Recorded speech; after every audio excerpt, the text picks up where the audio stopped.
And we start with the fallout from Norfolk Southern train derailment. Federal regulators are touting new measures they say will improve railway safety nationwide. Meanwhile, there are new concerns about where some of the hazardous materials are heading. For more on this, we turn to Austin Love. In Austin, there are a lot of people not happy about this.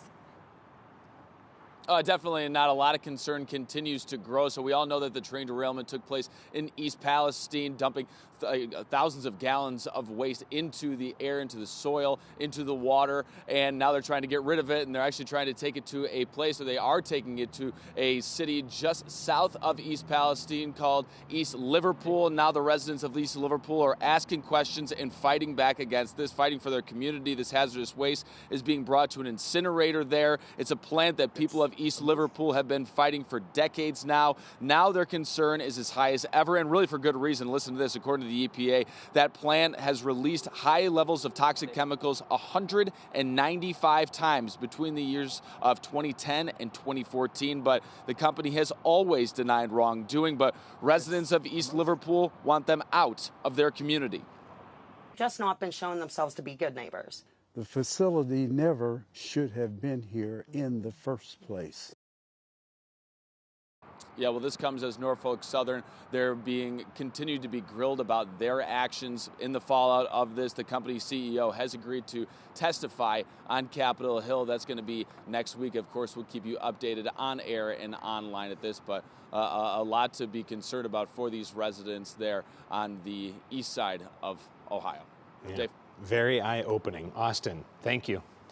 Well, there's another small town like East Palestine that has special insight into what lies ahead after a toxic train derailment. Yeah, this is frightening. This comes after a train carrying the same toxic chemical, vinyl chloride, derailed in their town over a decade ago. 3 News investigator Lena Lai takes a closer look.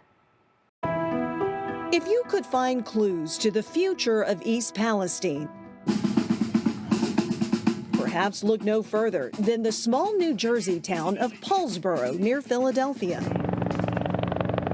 where in 2012, a Conrail train derailed over a problematic swing bridge, sending 100,000 pounds of vinyl chloride into a creek and cloaking the area in a dense, toxic fog. The whole house literally shook like a huge earthquake. Paulsboro Mayor Gary Stevenson lives right next to the rail line. When I walked down there, I was totally unprepared for what I saw. Multiple train cars in the water and a few more cars teetering, getting ready to fall in.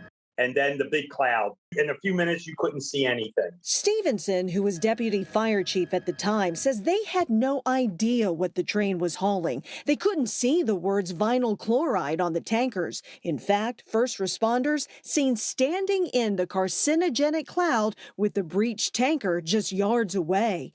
Days passed before people were ordered to evacuate. 10 years later, who knows what's going to happen as far as our health. Paulsboro resident Karen Armistead still worries about her and her daughter's health and says just like in East Palestine, People were saying they were falling out, they weren't feeling well, they were getting sick and everything, but they're telling us that the air is clean, the water is okay. Armistead is among some 2,000 residents who sued Conrail for millions. The cases have since been dismissed or settled for anywhere between hundreds to a few $1,000s. I get into breathing fits. Years later, Stevenson's begun to have breathing problems, which he blames on the chemical exposure. The doctor would say, look, Gary, you won't see it probably the first 7-10 years, but you'll start seeing it afterward. And guess what? He's right. And just like Norfolk Southern in East Palestine, Conrail offered Paulsboro residents money for their inconvenience. Stevenson has a warning for Ohioans. Here, we'll give you X amount of dollars, but you can't sue us. You know, you get a health issue down the road. Make sure no one in this town signs a document that states that has a health thing in there. That should not be at all. More than a decade later, the news crews are gone. So are the federal and state officials who assured residents that the air and water are safe. It's like we've been forgotten.